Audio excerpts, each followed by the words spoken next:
जय हिंद, नमस्कार। मैं अंबर ज़ैदी स्वागत करती हूँ आप सबका एक बार फिर से हमारे आज के कार्यक्रम में। आज एक बड़ी खबर के साथ आपके सामने हाज़िर हैं। अमेरिका ने जो सेंट्रल और साउथ एशियन अफेयर्स के स्पेशल एनवॉय हैं, उनको बदल डाला है और वो नए ट्रंप एडमिनिस्ट्रेशन की तरफ से सरगेई गौर को अपॉइंट किया है साउथ और सेंट्रल एशियन अफेयर्स के लिए special envoy to South and Central Asian affairs. अब सवाल ये है कि सरगेई गौर की अगर बात करें तो वो ट्रंप की कैंपेन को देखते थे और जो उनके कम्युनिकेशन और सारा कुछ वो संभालते थे। उनको ये ज़िम्मेदारी दी गई है जिनका कोई डिप्लोमेसी का कोई बैकग्राउंड नहीं है। अब इसके पीछे कई सारे सवाल निकल कर आ रहे हैं कि इतनी बड़ी ज़िम्मेदारी एक इनएक्सपीरियंस इंसान को देना एक बड़ी इम्पोर्टेंट रीजन के लिए है। इसके पीछे के बड़े सवाल हैं। क्या वो काम जो एरिक गैरियाटे करते थे पूरे साउथ और सेंट्रल पूरे रीजन में रिजीम चेंज ऑपरेशंस और सारी चीज़ें, क्या अब वो ज़िम्मेदारी सरगेई गौर को दी गई है? ये सारे बड़े सवाल हैं और इस पर हम चर्चा करेंगे। हमारे साथ मौजूद है उमेश जी। उमेश जी, बहुत स्वागत है आपका। जय हिंद, नमस्कार। जय श्री राम अकबर जी। जय श्री राम। उमेश जी, सरगेई गौर को ये इतने बड़ी ज़िम्मेदारी ट्रंप एडमिनिस्ट्रेशन की तरफ से दी गई है, बिना किसी एक्सपीरियंस के। किस तरह से इस पूरे अपडेट को आप देख रहे हैं? देखिए, सरगेई गौर जो हैं उनको अभी एम्बेसडर ऑफ इंडिया बनाया गया है यूएस की तरफ से, और उनको स्पेशल एनवॉय बनाया गया है for central and South Asian affair. ये पद पहले जो एम्बेसडर ऑफ इंडिया था वो एरिक गैरियाटी का था। देखने वाली बात ये है कि ये जो एम्बेसडर होते हैं इनको कोई डिप्लोमेटिक एक्सपीरियंस नहीं है। इनका जन्म भी हुआ था एक तरह से यूएसएसआर में हुआ था, 1986 में हुआ था। फिर इनकी फैमिली ने डिफेक्ट होके वो माल्टा चले गए थे। माल्टा से ये अमेरिका शिफ्ट हुए। अब इनकी अगर पॉलिटिकल करियर देखा जाए तो either he has been a spokesperson, मतलब इन्होंने अपनी पूरी लाइफ में इन्होंने स्पोक्स पर्सन रहे हैं, या तो किसी के डेप्यूटी चीफ स्टाफ रहे हैं रिपब्लिकन सेनेटर के, या कम्युनिकेशन स्पेशलिस्ट रहे हैं। और अभी भी आप देखिए 2024 में इनको व्हाइट हाउस प्रेसिडेंशियल पैलेस के अंदर जो पर्सनल है उनको जो अपॉइंट करने की इनको एक तरह से जिम्मेदारी दी गई थी। मतलब व्हाइट हाउस में कोई भी अगर अपॉइंटमेंट होगा उसका सारा वेटिंग ये करेंगे सरगेई गौर। और इंटरेस्टिंग बात ये है कि सरगेई गौर को पहले खुद का सिक्योरिटी क्लियरेंस नहीं था, उनको मिला है। ये ट्रंप के बहुत खास माने जाते हैं, और इनको जो एक फेमस लड़ाई हुई थी एलॉन मस्क और डोनाल्ड ट्रंप के बीच, तो इलॉन मस्क ने इनको ही एक तरह से लड़ाई कराने के लिए जिम्मेदार ठहराया था। इतना तक हो गया था अंबर जी, इन्होंने अपने एक्स अकाउंट में जाके लिख दिया Sergei Gor is a snake. सोच लीजिए, जो आदमी के लिए डोनाल्ड ट्रंप ने इलॉन मस्क से लड़ाई कर ली, वो कितना इंपॉर्टेंट होगा। और इतना अब ऐसा क्या खास है? वही मैं समझना चाहूँगी। मैं सवाल पूछने ही वाली थी और आप खुद यहाँ तक आ गए कि ऐसा सरगेई गौर में इतना क्या खास है? इतने इम्पोर्टेंट क्यों बन जाते हैं कि इलॉन मस्क को भी प्रेज़िडेंट ट्रंप ने छोड़ दिया और अब इतनी बड़ी ज़िम्मेदारी उनको दी गई है, special envoy to Central and South Asian affairs और इंडिया का डिप्लोमेट बना दिया है सर। देखिए, भारत के अंदर अगर कांग्रेस पार्टी के अंदर अगर कोई गांधी डायनेस्टी को चैलेंज कर देता है या कुछ क्वेश्चन पूछ लेता है, खुद का दिमाग रख के आप अपने सुझाव देते हो, तो आपको इमीडिएटली बाहर का रास्ता दिखा दिया जाता है। सिमिलरली यूएस के अंदर अभी डोनाल्ड ट्रंप का वही हाल है। हिज हाइनेस डोनाल्ड ट्रंप बोलना चाहिए या लॉर्ड डोनाल्ड ट्रंप बोलना चाहिए। ही डिमांड्स कंप्लीट लॉयल्टी, मतलब आप हम जो बोले वो करना चाहिए आपको। प्रेसिडेंट ट्रंप की जय जयकार करना चाहिए, प्रेसिडेंट ट्रंप के जो कॉन्फिडेंट बनना है तो उनकी चापलूसी करिए, उनके खिलाफ मत जाइए। वो वो बोलते हैं, इसके लिए एक तरह से सरगेई गौर बहुत इंपॉर्टेंट हो चुके थे। आपको मालूम है इलॉन मस्क एक भले ही अच्छे दोस्त रहे हैं, पर वो डोनाल्ड ट्रंप को जहां होता था वहां पे करेक्ट भी करने की कोशिश करते थे। इसी के कारण सरगेई गौर बहुत इंपॉर्टेंट हो चुके हैं। अब अमेरिका और इंडिया के बीच में टैरिफ वॉर चल रहा है। अमेरिका ने टैरिफ ने एक तरह से सैंक्शंस ही लगा दिया। कैरोलिना लिविट ने एक तरह से एडमिट कर दिया। पीटर नवारो बोलते हैं कि भारत को अगर स्ट्रेटेजिक पार्टनर जैसा अगर उसको बेनिफिट चाहिए तो it has to act like one. नहीं तो हम क्या करेंगे, आपकी डिफेंस टेक्नोलॉजीज जो हमने आपसे करार किया है हम वो सब हटा देंगे। आप रशिया से ऑयल मत लीजिए, आपको हमारे मार्केट दे, आपका एग्रीकल्चर मार्केट खोलना पड़ेगा। जेनेटिकली मॉडिफाइड सीड्स है वो अलाउ करना पड़ेगा। भारत ने तो क्लियर कट मना कर दिया, ये सब पॉसिबल नहीं है। लिंडसे ग्राहम बोल रहे हैं। और अब देखिए अमेरिका के अंदर जो ये सब इनके जो अमेरिकन देखिए एक और एक चीज है, लिंडसे ग्राहम के बाद एक लुटविक भी है। ये लोग सब एक तरह से ट्रम्प की भाषा ही बोलते जा रहे हैं। अमेरिका के अंदर एक तरह से एंटी भारत कैंपेन चलता जा रहा है। इस बीच में ये सरगई गौर को भेजना, जिसके पास डिप्लोमेटिक एक्सपीरियंस नहीं है, मेरा ये मानना है कि he will carry out regime change operations in India. ये प्रीवियस एडमिनिस्ट्रेशन में भी हुआ था, एरिक गेराटी भी वही काम करते थे। उस समय आपने देखा है कि कैसे ऑपोजिशन लीडर यूएस एम्बेसडर से मिलने जाते थे। और सरगई गौर एक तरह से ट्रम्प के जो आदेश है उसको पूरा करेंगे, वो सोचेंगे नहीं। उनके मालिक ने जो बोल दिया, उनके आका ने जो बोल दिया, ही विल डू दैट। अब सोचिए सोवियत ओरिजिन के आदमी है, रशियन ओरिजिन के इनकी बर्थ है, फिर भी इनको एक तरह से यूएस एम्बेसडर ऑफ इंडिया, जो एक वेरी इंपॉर्टेंट डिप्लोमेटिक पोस्ट है, उसमें भेजा गया। तो आप ये भी देख लीजिए कि आगे आने वाले समय एक तरह से बहुत टफ होने वाले हैं, क्योंकि इस आदमी को कोई भी एक्सपीरियंस नहीं है। और डोनाल्ड ट्रंप के जैसे इसका खुद का दिमाग नहीं है, पीछे से जो बोला जाएगा ये वही लाइन अपनाएगा और यहाँ पे भी आके फालतू के स्टेटमेंट्स देगा। और हमारी मीडिया, जो बिकी हुई मीडिया है, इसी को अब बोल के एम्प्लीफाई करेगी। और जो हमारे ऑपोजिशन लीडर्स हैं, अपने हिज हाइनेस के द्वार पे जाके फिर उनके द्वार पे जाके भारत के अगेंस्ट स्टेटमेंट देने वाले हैं। फिर वो बोलेंगे कि यूएस एम्बेसडर ने ये बोला है। पर आप ये सोचिए, इसका खुद का दिमाग नहीं है। और यहाँ पे यूएस के अंदर इलॉन मस्क इसको स्नेक बोलता है, सारे सर्कल में इसको स्नेक बुलाते हैं। अभी इसका नाम अभी सर्गई गौर नहीं है। अमेरिका के अंदर ट्रम्प एडमिनिस्ट्रेशन में कौन स्नेक है, इसका नाम स्नेक पड़ गया। ऐसे इतना पॉपुलर हो चुका है वहां पे।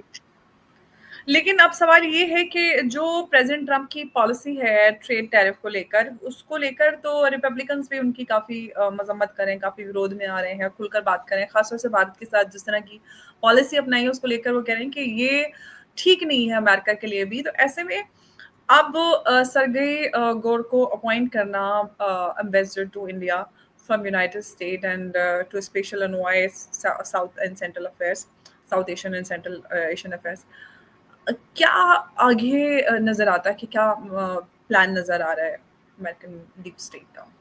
देखिए इनकी जो अपॉइंटमेंट है, ये दोनों अपॉइंटमेंट में बात हो गई है। एम्बेसडर ऑफ इंडिया इंडिया में तो रहेंगे, पर साउथ और सेंट्रल एशियन अफेयर्स में मतलब क्या है कि जितने भी अमेरिकन ऑपरेटिव्स हैं जो साउथ एशिया और सेंट्रल एशिया में ऑपरेट करते हैं, सब इनको रिपोर्ट करने वाले हैं। अगर कोई ऑपरेशन रेजिम चेंज ऑपरेशन चल रहा है म्यांमार में, वहां पे भी वो चालू कर देंगे, उनसे भी मिलेंगे, उनसे भी रिपोर्ट्स लेंगे। अफगानिस्तान में क्या हो रहा है, पाकिस्तान में क्या हो रहा है, सारे जो एम्बेसडर्स है ना, सब इनको वापस रिपोर्ट करेंगे। तो ये एक तरह से इंडिया को अपना हेडक्वार्टर बना रहे हैं और फिर इधर से डायरेक्शन जाएंगे, फैसिलिटेशन करेंगे। देखिए ऑफिशियली तो होता नहीं है, स्पेशल एनवॉय जरूरत क्या है आपको? आपको आपने एम्बेसडर भेज ही दिया ना, आपको यूएस के लिए एक स्पेशल एनवॉय सेंट्रल और साउथ अमेरिका के लिए जरूरत क्या है? इसका मतलब ये है कि यूएस एक पुलिसमैन का जॉब एक्ट करता है और यहाँ पे एक तरह से डराने धमकाने की टैक्टिक्स की जाएगी कि यूएस इंटरेस्ट को एक South Asia Indian Ocean region में एक तरह से मेंटेन किया जाए। अभी बताया जाता है कि भारत ने जो अभी अग्नि मिसाइल भी टेस्ट की थी, उसकी भी जांच के लिए अमेरिकन वॉरशिप्स खड़े थे, उन्होंने उसके भी एक तरह से डेटा लिया है। अब इंडिया अब इंडियन ओशन रीजन में अपने आप को असर्ट कर रहा है, इंडिया अपने आप को फैला रहा है, अपना जो ज्योग्राफिकल इन्फ्लुएंस है फैलाता जा रहा है। कहीं ना कहीं अमेरिकन एडमिनिस्ट्रेशन में एक तरह से सोच आ गया है कि इंडिया के अंदर रेजिम चेंज कराना भी जरूरी है। और इसकी बात एक तरह से एक जर्नलिस्ट ने भी बोला है कि रोहन दुआ, जो उन्होंने बोला भी है कि भारत में एक तथाकथित थिंक टैंक है जो अमेरिकन पॉलिसीज को एक तरह से चलाता रहता है। और उन्होंने वो थिंक टैंक ऐसा था जो बताता था कि S-400 is a shit system और अमेरिकन जो वेपन्स है उसको लेने की वकालत करता था। और इसके अंदर जितने भी जो सो कॉल्ड स्पेशलिस्ट थे, वो एम्बेसडर एक्स एम्बेसडर रह चुके हैं या एक्स मिलिट्री पर्सनल रह चुके हैं। इन लोगों को रख के इनकी जो बताते हैं स्पेशलाइजेशन है, उसको हाईलाइट किया जाता था। इन्होंने अपना जो कॉन्फ्रेंसेस है ये मार्सेल्स में करते थे, अमेरिका में भी करते थे और इनका एक तरह से अमेरिका में भी हेडक्वार्टर है। और पिछले दिन आपने देख लीजिए, तो राहुल गांधी भी वही काम कर रहे हैं। राहुल गांधी क्या कर रहे हैं, वो बता रहे हैं कि रेजिम चेंज ऑपरेशंस, वो जो जैसा बांग्लादेश में लास्ट ईयर हुआ, जिसमें वोट चोरी की बात हुई थी, सिमिलर चीज वो इधर चालू कर रहे हैं। बिहार के अंदर देख लीजिए 65 लाख वोटर्स, फर्जी वोटर्स पाए गए थे। उसके ऊपर एक तरह से उसको छुपाने के लिए इन्होंने वोट चोरी का एक तरह से इलेक्शन कमीशन को ही कटघरे में कटघरे में खड़ा कर दिया। अब एक इसके अंदर क्या हो रहा है, आप अपनी सरकार से अलग हो रहे हो, सरकार के अंदर जो फेथ है लोगों का, वो खत्म करने की बात कर रहे हो। सरकार की जो कॉन्स्टिट्यूशनल बॉडीज है, जो निष्पक्ष है, उनको भी बता रहे हो ये सरकार के साथ मिले हुए हैं। तो देश के अंदर एक तरह से मेरे ख्याल से रेजिम चेंज ऑपरेशन भी कर रहे हैं। देखिए, दो एक और एक छोटी-सी घटना हुई थी। कल किसी में मैंने सुना था कि नया पार्लियामेंट में किसी ने घुसने की कोशिश की। तो हमारे जो वहाँ पे जो जवान थे, जो सिक्योरिटी गार्ड्स थे, उन्होंने उसको पकड़ भी लिया था। साल 2 साल पहले आपने देखा था कि कैसे संसद में गैस डाली गई थी। तो ये सब चीज़ें होती नहीं है। 2-3 साल में ये दूसरी या तीसरी घटना हो गई है। तो कहीं न कहीं कैपिटल के अंदर भी, दिल्ली के अंदर भी ऐसा कुछ प्लानिंग किया जा रहा है कि गवर्नमेंट का रिस्पॉन्स टाइम क्या है? कितनी उनकी संख्या रहती है? देश की कैपिटल में भी ये काम हो सकता है। देखिए, मैं ये मेरा पर्सनल व्यू है। मैं ये इसलिए नहीं बोल सकता हूँ कि ये होने वाला है। पॉसिबिलिटी एनीथिंग इज़ पॉसिबल, क्योंकि रूल आउट नहीं कर सकते। ये काम पाकिस्तान में हुआ है, इससे पहले आपने देखा यूक्रेन में हुआ है, इससे पहले आपने देखा इजिप्ट में वो भी हुआ है। तो एक इसमें गवर्नमेंट को भी मालूम है कि क्या हो रहा है, दिल्ली के अंदर भी इल्लीगल झुग्गी-झोपड़ियों को हटाया जा रहा है। तो भारत सरकार को ये सारे रिस्क मालूम है। तो कहीं न कहीं अंबर जी, ये एक तरह से क्लासिक रेजिम चेंज ऑपरेशन है। इसके लिए इन्होंने इनको भेजा है diplomatic inexperience person who has no knowledge of foreign policy. उन्होंने ऐसा कोई भी उनका रिकॉर्ड नहीं है। सिर्फ एक communication specialist, presidential campaign handle करने वाला, डिप्यूटी चीफ ऑफ स्टाफ जिसका रह चुका है किसी सेनेटर का, उसको इम्पोर्टेंट पद में कैसे भेज सकते हैं? आप सोच लीजिए कि अपने राहुल गांधी का अगर समझ लीजिए कोई कैंपेन मैनेजर हैंडल करता है, उसने कुछ किया भी नहीं होगा, क्या आप उस कैंपेन मैनेजर को किसी दूसरे देश का क्या एम्बेसडर बना दोगे? ऐसा नहीं होता है ना। हम देखते हैं कि उसके अंदर क्या स्किल्स होते हैं, नेगोशिएशन स्किल्स क्या होते हैं, उस कंट्री के बारे में उसको कितना मालूम है, अपने देश के फॉरेन पॉलिसी क्या है, वो सब समझने वाली बात होती है। फॉरेन जो एम्बेसडर होता है एक तरह से दोनों कंट्रीज के अंदर बीच में रिलेशंस को अच्छा करने के लिए करता है। पर यहाँ पे तो इसका जो पास्ट है और इसका जो अभी अपॉइंटमेंट है, ये कोई मेल नहीं खाता। तो इसका मतलब यही है कि he is the man to carry out regime change operation in India, जो एरिक केरियाटी करते थे। उनको भी कोई फॉरेन पॉलिसी का नॉलेज नहीं था।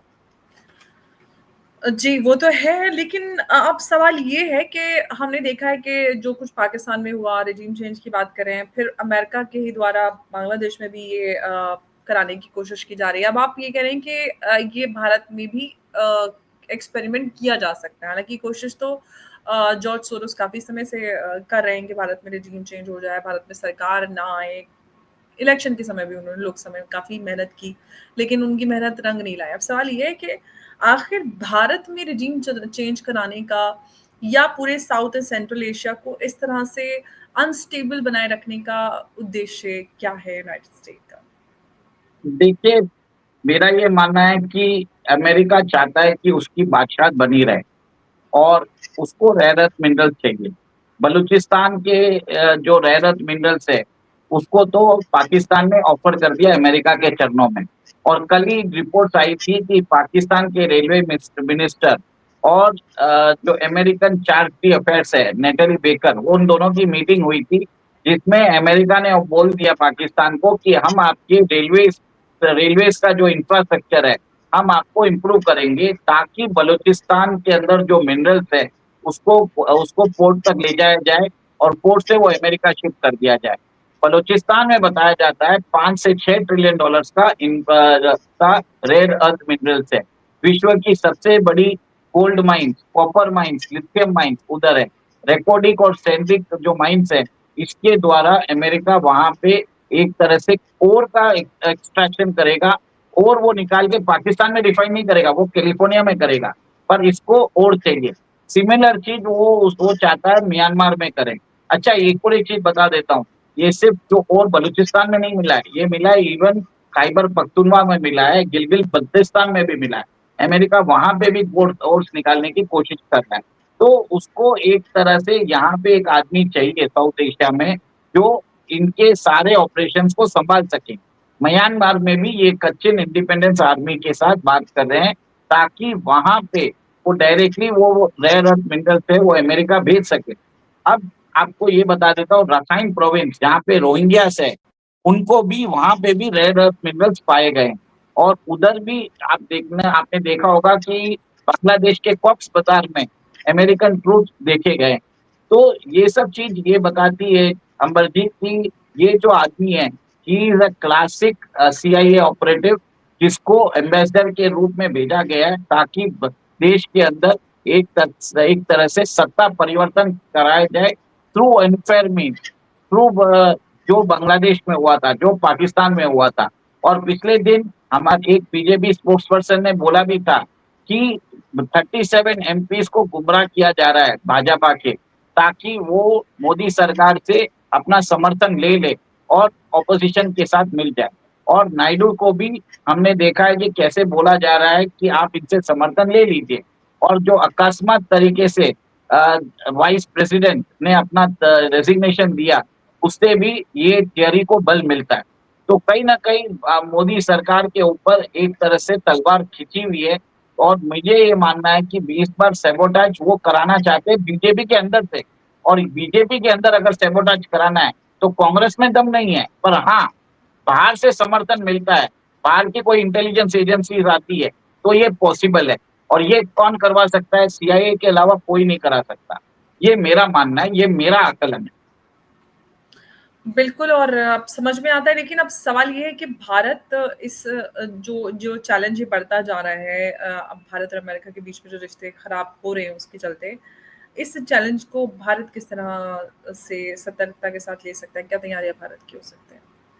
भारत तो अपना फ्री ट्रेड एग्रीमेंट उसने चालू कर ही दिया है। जो टॉक्स हम EU के साथ 3 महीने में करते थे वो अभी महीने महीने भर में चालू कर रहे हैं। ओमान के साथ हम फ्री ट्रेड एग्रीमेंट हम करने वाले हैं। UK के साथ हमने फ्री ट्रेड एग्रीमेंट हमने एक्चुअली साइन कर दिया है। एक और एक है Europe Eurasian Asian union, Eurasian Asia एक यूनियन है EU, जिसके अंदर रशिया, आर्मेनिया, बेलारूस, कजाकिस्तान और किर्गिस्तान है। भारत ने उनके साथ भी फ्री ट्रेड एग्रीमेंट चालू कर दिया है। और बताया जाता है ये भी है कि भारत कनाडा के साथ भी फ्री ट्रेड एग्रीमेंट कर रहा है। एक RCEP ग्रुप है, RCEP, जो विश्व का सबसे बड़ा इंडिपेंडेंट ट्रेडिंग ब्लॉक है, भारत उसको भी ज्वाइन करने वाला है। कहीं ना कहीं भारत अपने रिलेशंस चीन के साथ इम्प्रूव कर रहा है। चाइना ने तो बोल दिया अगर अमेरिकन प्रोडक्ट्स, अगर अमेरिका जाने वाले प्रोडक्ट्स अमेरिका रिजेक्ट करता है तो हम लेने को तैयार है। रूस के भी, अगर आपने देखा होगा, 4G अफेयर जो इंडिया में है, उन्होंने भी बोल दिया आप अमेरिकन गुड्स नहीं जा रहे, आप रशिया भेज दीजिए। अमेरिकन कंपनीज को रिप्लेस करने के लिए चाइनीज कंपनीज आतुर है, वो भारत के अंदर इन्वेस्ट करना चाहते हैं। और मोदी जी को समिट के लिए जा भी रहे हैं। मोदी जी जापान भी जा रहे हैं, जापान खबर में भी ये भी कमी। है कि 5 साल के बाद टिकटॉक भारत में खुलने वाला है। पॉसिबल है, एनीथिंग इज पॉसिबल, मैं ये मना नहीं कर सकता। तो भारत बहुत सारे जो बायलैटरल प्राइस है उसको एक तरह से अपने आप को अमेरिकन सैंक्शन से इंसुलेट कर रहा है। और भारत सरकार ने ये भी बता दिया है कि दूसरे देशों के साथ उन्होंने एक्टिव डिप्लोमेसी चालू कर दी है ताकि यहाँ पे जो लोगों को एक प्रॉब्लम क्रिएट ना हो। तो कहीं ना कहीं आप ये देखिए कि अमेरिका की जो रणनीति है वो एक तरह से विफल होती जा रही है। मैं तो ये बोलता हूँ कि डोनाल्ड ट्रंप को नोबेल पीस प्राइज दे देना चाहिए। जो कट्टर दुश्मन थे इंडिया और चाइना, उन दोनों को पास ला दिया इन्होंने। और एक तरह से विश्व के अंदर 2.8 बिलियन जो थी, इंडिया की 1.4 और चाइना की 1.4, उन दोनों को साथ में लेके आ गया। इतना बड़ा काम तो कोई भी नहीं कर सकता था। तो आप सोचिए 35% ह्यूमैनिटी को साथ में करना बहुत बड़ी बात है। ये छोटे मोटे युद्ध तो उन्होंने रुकवाए होंगे आर्मीनिया और अजरबैजान के बीच, उसमें कुछ भी बड़ी बात नहीं। 35% ऑफ द ह्यूमैनिटी को आज पीस पीस पे लाके कर दिया है। इंडिया और चाइना अपने बाउंड्री एग्रीमेंट भी अभी सुलझाने के चक्कर में है। चाइना को ये भी मालूम है कि अब पाकिस्तान के अंदर कोई मतलब नहीं है, इसलिए वो क्या कर रहा है, सीपेक को बना के एक्सटेंड कर रहा है अफगानिस्तान में। अफगानिस्तान से वो रूट कनेक्ट करेगा ईरान में। अब उसको ग्वादर पोर्ट में इंटरेस्ट नहीं है क्योंकि अमेरिका बलूचिस्तान में पहुंच गया है। देखिए, ये सब डायनामिक्स चेंज होते जा रहे हैं। नेपाल रो रहा है कि क्या कैसे इंडिया और चाइना साथ में आ गए, क्योंकि ये जो छोटे नेशन थे ना, नेपाल, मालदीव, भारत और चाइना को बढ़ा के वो हर जगह से कंसेशन लेते थे। भारत से भी पैसे लेते थे, चाइना से भी कंसेशन लेते थे। अब चाइना को समझ में आ गया इन सब मच्छरों को पैसे देने से अच्छा इंडिया के साथ दोस्ती कर लो, और इंडिया के साथ जब दोस्ती होगी तब इन जो छोटे छोटे नेशन है, जैसे भूटान है, मालदीव है या नेपाल है, इन लोगों की कोई जरूरत नहीं रहेगी। इनफैक्ट पाकिस्तान से भी अपने आप को इंसुलेट कर देगा चाइना, क्योंकि अब वो अपना जो सीपेक है उसको कंप्लीटली हटा के वो अफगानिस्तान से ईरान के थ्रू एक वहां पे रोड बना रहा है। इसके लिए उन्होंने कल आपने देखा होगा 2-3 दिन पहले वांगी गए थे अफगानिस्तान, वहां पे उन्होंने बोल ही दिया कि CPEC we are expanding to Afghanistan. बिल्कुल, कई सारे बड़े चेंजेस हमें नज़र आ रहे हैं और काफ़ी समय से जो अब ये डेवलपमेंट हो रहे हैं, फास्ट पेस डेवलपमेंट है, उसके चलते इक्वेशंस बहुत तेज़ी से बदल रहे हैं। नतीजे क्या होंगे इन बदलते रिश्तों के, ये तो बड़ा मुश्किल है, क्योंकि जो कुछ दिन पहले तक भारत और अमेरिका पक्के दोस्त हुआ करते थे, आज काफ़ी दूर जाते नज़र आ रहे हैं। चाइना जो कट्टर दुश्मन था, उससे दोस्ती हो रही है, तो रिश्ते बहुत तेज़ी से बदल रहे हैं। क्या कुछ होगा? अब सरगेई गोर जो भारत के एम्बेसडर बन रहे हैं from United State to America और South and Central Asian affairs के स्पेशल एनवॉय, इसके बाद क्या हमें बदलाव नज़र आएँगे, ये आने वाला वक़्त बताएगा। उमेश जी, बहुत-बहुत धन्यवाद आपका हमारे साथ इस चर्चा में जुड़ने के लिए। नमस्कार, जय हिंद, जय भारत। जय सिया राम। जय सिया राम।